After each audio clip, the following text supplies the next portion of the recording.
They use the word hoe many, many, many times. She's a hoe and he's a loser. Yeah. Was the end of their final opinion of the whole thing. Why was she a hoe? She's a hoe because she kept saying, here's the great debate. I don't want a relationship. She doesn't want a relationship, but then she would say one thing and do another. I don't want a relationship with you, but yet I'm going to reward you with sex tonight, and we're going to go on these really nice dates. And men are fine with that because we look at the actions. If you're like, this is the one movie where she was honest the whole time and he didn't see that. Mm-hmm. She was honest. I didn't want a relationship until I met somebody who's not you.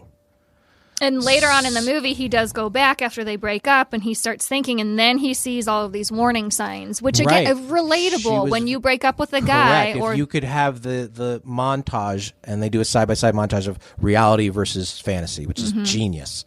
And you can see the way he was interpreting things or hoping for things in his mind, which is usually seen from the woman's perspective in things like that. Mm-hmm. It's, I see this man in this light, and if only I could get him to do this, it would work out this way. That's why I like this movie. It was different to see a rom-com from the man's side of the story. How many rom-coms does that actually happen in? And that the woman was right. It's very woman done. It's like Clueless is a rom-com. Mm-hmm.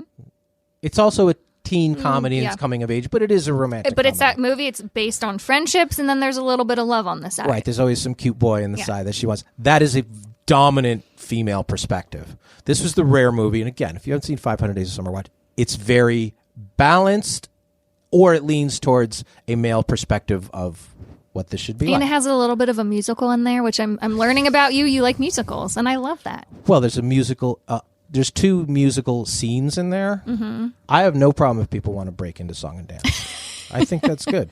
I was trying to coach a child in podcasting yesterday on how to read something, and she couldn't get the rhythm of it right. And I said, sing it. And if you sing it, and problem solved. I got rhythm. Problem solved. I got music. Give me another. So what is your favorite romantic comedy is what?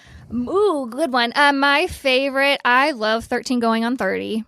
To me, that's just a classic. Wait, is that Jennifer the Ruffalo Garner. one? Yes, your twin. Well, see, that comes up a lot. See, I've never seen it because people say it to me all the time. You look like Mark Ruffalo. And my answer to that is always, he never gets the girl in any movie. And their answer to that is, no, wait, he did that 20 years ago. That's a body switching comedy. I'm not sure that counts as a romantic comedy, which is, again, narrowing the genre. Is Big a romantic comedy? Oh, a little bit, but yeah, body That's switching. Been done to death. I don't know. But I've never 13 Going seen on 30 it wasn't so much body switching, it was time warping a little bit. So she's at her birthday party, she's 13 years old, things happen, and there's a guy, Mark Ruffalo's character, he decides he's in love with her, and she just decides, I'm too cool for you, and she blows him off. So then she goes through this magical time warp where she's magically 30 years old, and she realizes she's on a different trajectory than what Matt, the character, was, and they don't end up together. So then at the end of the movie, she wishes to go back to her 13th party, and then time starts all over again, and she ends up with Matt. There was a similar time shifting, the Change Up with Ryan Reynolds and Jason Bateman a couple years ago. See, Ryan Reynolds is able to play leads in romantic comedies because he's perfected that goofball thing. He was in The Proposal. Is that the one with Sandra Bullock? He was. And the greatest thing about that movie, and I think that's a pretty good movie, is the way they briefly address that she's 15 years older than him or 10 years older than him, because she is, at least. And it's like a one-off. It's like, they're going to notice you're older than me. I don't remember a lot about that movie. I remember a campfire and Betty White. Off to Alaska, and there's Betty White, and another. Fish Out of Water is a really good element for romantic comedies, as it should be for life. If you go to some karaoke bar and it's not your thing and you're on a date, there's going to be a fork in the road where you're either going to roll with this or you're going to be like, I can't handle this. And generally speaking, if you roll with it, things are going to be better off. Give me another romantic comedy that you like. Okay, we're going to go in with your pages of notes. How about Legally Blonde with Reese Witherspoon? Kind of a romantic comedy, but then she realizes, hey, if I can show off my potential and my brains. Guy? Oh, that was, See, oh my if I don't gosh. remember the guy, I'm not sure it's a romantic comedy. Okay. It's a workplace comedy. It's a gender is it a word? See, I can't remember the guy's name in real life. It's sort of like Bring It On. Is there a dude in Bring It On? Is there a dude in what's the one with the singing one with the bells, the bellas? The Aka. Pitch Perfect. Yeah. Is that a romantic comedy? God, my husband or loves is it a that friend movie. comedy? I see the fact that we don't remember who. Is there a Sweet reason Home for Alabama is a romantic comedy. Again, I don't remember the dude in it. Sorry, Reese. So Reese Witherspoon's another example. But that's another example of kind of like the 13 going on 30. They grow up, they become this person, and they realize, hey, if I could go back and redo it again, I'd probably choose something a little bit different. Is Reese Witherspoon cute? Yes. Is Reese Witherspoon pretty? Reese Witherspoon? Reese Witherspoon pretty? Yes, is she's Reese stunning. Witherspoon hot? Oh, no. See? Not a Blue Lobster.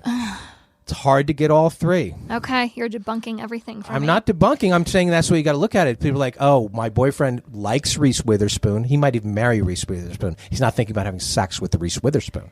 So what about like The Notebook? Classic. It's not a rom-com, but it's but is that Rachel McAdams? Yes. Men don't watch The Notebook. I've never seen The Notebook. So it can be a romantic movie, not a rom-com, and the lead character can be cute. Yeah, it's not a romantic comedy. Yeah, that can happen. Okay. Like Titanic. Mm-hmm. You know, they're both very attractive people. Wait, get back to Legally Blonde. Okay. Who is the dude in Legally Blonde? His name was Warren. His character's name was Warren. I do remember that. And he basically broke up with her. They don't end up together because they've been Legally Blonde 2 and 3. Yes. And they made it into a musical. You should know all of this. No, I do know they made it. Do you know the songs? So Luke Wilson's in it. Matthew, who is the lead male? See, it's definitely not a rom-com if we don't know who the lead male is. Who played Warren? Luke in Wilson's that movie? in it. Is Luke Wilson the romantic lead? I don't think he is. They eventually have it. It's somebody not named so much Matthew a love story. Davis. Well, if it's not a love story, it's not a rom-com. It's more so of a coming of age. She's learning about herself. She realized that her brains are more important than having a relationship at the time. And Jennifer Lawrence is a Blue Lobster. Okay. From with Bradley Cooper. Is Silver Linings Playbook a romantic comedy? They're two very fucked up people, which helps sort of level the playing field. I would almost put that in the us. same category as 500 Days of Summer. Why? They end up together, though. Yeah, they do, but it's still... How do I want to categorize that? But is she cute? It's more of like Jennifer an independent Lawrence, film. is she cute? Yes. Katniss Everdeen. Is she hot? Yes. Is she pretty? Yeah. She's all the She Blue can Lobster. shoot a bow and arrow. And that's like why she gets champ. $30 million a movie, because she's one of those. So she can cross all genres. She's not limited to, like Meg Ryan really just played that. What was the Drew last Barrymore movie that Meg really Ryan just played did? that. What has Meg Ryan been in lately? She's like 60. I don't know. It's tough on Hollywood for women. Okay. She didn't transition into the Sally Field, Glenn Close sort of thing. Yeah. Now, That's Sally unfortunate. Field played Tom Hanks's love interest in a rom-com called Punchline, and a few years later played his mother in Forrest Gump. Yeah. That's fucked up. Weird. Very weird. That's fucked up. Do you think she was mad about that? Yes. You think once that paycheck came in, she was still mad about that? I don't Yes. think. Really? Yeah. Okay. I think that's always got to be disappointing because she had to go and read. She goes, oh, I get to work with Tom again? You're going to play his mother. Oh, Forrest. And now she did have some prosthetics and stuff, but it's still not great. Life is like a box of chocolates. Yeah. Give me another one. Let's go with how about Coyote Ugly? You're not going to remember this one. Of course I do. Okay. The bar in New York. Proud of you. Piper Perabo. Yeah. Is she the lead? Uh-huh. I mean, nondescript. That's again like a workplace female empowerment movie with a subplot that is the romance. Some Australian dude. Guys with accents tend to do well. They with do. Rom-com. Yes, you're leads, right. You know. So I'm learning that I'm liking all these movies that definitely are more friendship related and friendship female empowerment. And then there's like a little bit of love on the side. side. You probably like Bridesmaids. Oh, I love Yeah, Bridesmaids is great and it's super funny. But I love it for the poop scenes. The romance is girl to girl. Yes. It's friends. Yes. And then there's a little bit of a guy thing. Because Just that's like The so Hangover, the flip realistic, side, it's especially when it bromance. comes to, I'm kind of getting a little off subject, but when it comes to like friendships, you have your friendship that you grew up with, your friend, and then you have your new kind of work friend. And then when you get married, they have to mesh together these friends. Right. And you can get the girl, and Very it doesn't relatable. make it a romantic comedy. Zoolander is not a romantic comedy, although he gets the girl. Mm-hmm. I don't remember that. I feel like that's a movie that all men know, and they 90s. quote Zoolander. I don't feel like women got as much into Zoolander as the guys did. Well, women got into like How to Lose a Guy in 10 Days. Yes, we did. And totally unrealistic. And Roger Ebert hated that movie, too. Well, I did, too, because as men, we're like, none of those things would get rid of me. Like, all of the things that she did. Like, give me a couple things that she did. So, like, she got the tickets to the Knicks game, and then when they were about to score a shot, she was like, honey, can you please go get me a Coke? Yeah. So he runs, he goes to get her Coke. Fine. Oh, well, you forgot the ice, or no ice. Yeah. You would do that? That just seemed normal. So it wouldn't stand out to me like, I can't believe this behavior. That's my problem with that movie is most of the things she did, I'm like, I date that.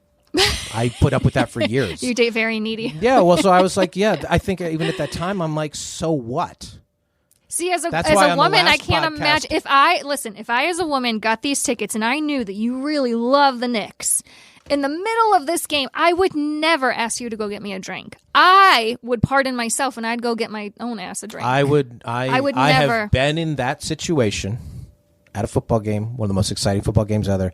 2 minutes left, 2-minute warning, and she's like, I gotta go to the bathroom. I don't want to go by myself. You have to come with me. Oh, and I my went, God. because you choose the Get girl. an adult diaper. I know, but you choose. I wouldn't be like, I choose the girl. So that's the same thing. I didn't think any of those things were egregious enough to dump. Just like I mentioned this on last week's podcast, the podcast before. I didn't think The Hangover was any big deal because I'm like, I've had nights like that in Vegas. With the tiger. Yeah, and worse. Like the whole thing. I'm like, so what? So How to Lose a Guy in 10 Days. I'm like, you would take you a lot worse and a lot longer to lose me over those 10 things. Really? And a girl looks at that like, oh, that's the things that a guy would hate. The guy didn't hate that shit that much. That's interesting. And that's why she didn't really lose him. That's very. My mind is. I have so many like personal questions for you that I don't know if I should ask them right now. Get back to your. Why are you having such a hard time dating? If you're the guy who's okay with going to escorting a woman to the bathroom, I have no troubles whatsoever. But I'm saying back then, the things that you would put up because you're still like she's with me and she was Kate Hudson. Is that right? What Was that Kate Hudson? How to Lose a Guy? Yes, yes. Kate Hudson's lovely. So you're hoping to. I think the guy's still thinking, I got her to go to the game with me. Even though she acted crazy, I understand that it probably wasn't her comfort zone. So I get that. But she got you the tickets as like a gift. Great. As a special date. Right. So I still look at that. Because I've had that where you go and she doesn't really. So maybe that's why. Maybe I wasn't needy enough. Maybe I need to be more needy. Needy's not really a deal breaker either. We like needy. Why can't women go to the restroom on their own? I don't know. It's Why dangerous is that stadium. a thing? All right, Okay. give me another romantic comedy. I don't have a lot more on here. Miss Congeniality, definitely That's rom-com, but again, that's another coming of age. Female empowerment movie. I like. Okay, Who's I'm the realizing guy? I like those movies. You can. The but who's guy is he's the police officer, right? Miss Congeniality. plays her counterpart. It's crazy. Gosh, she was hot in that movie. Benjamin Bratt? Is that the lead? Sounds right. Yes, it is. That goes way back. Yeah. Yeah, he's a good-looking guy. Such a good one. Yeah, Sandra Bullock, same thing. She could play this forever.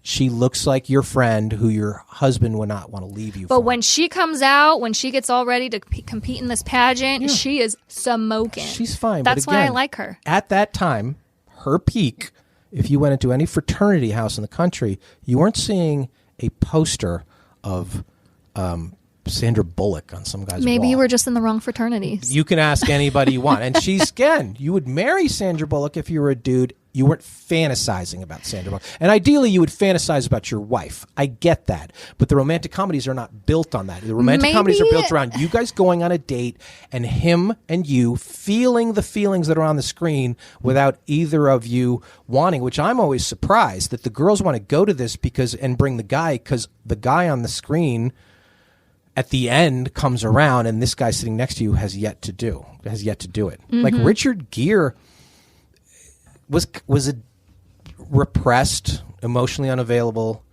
bad guy in most of Pretty Woman.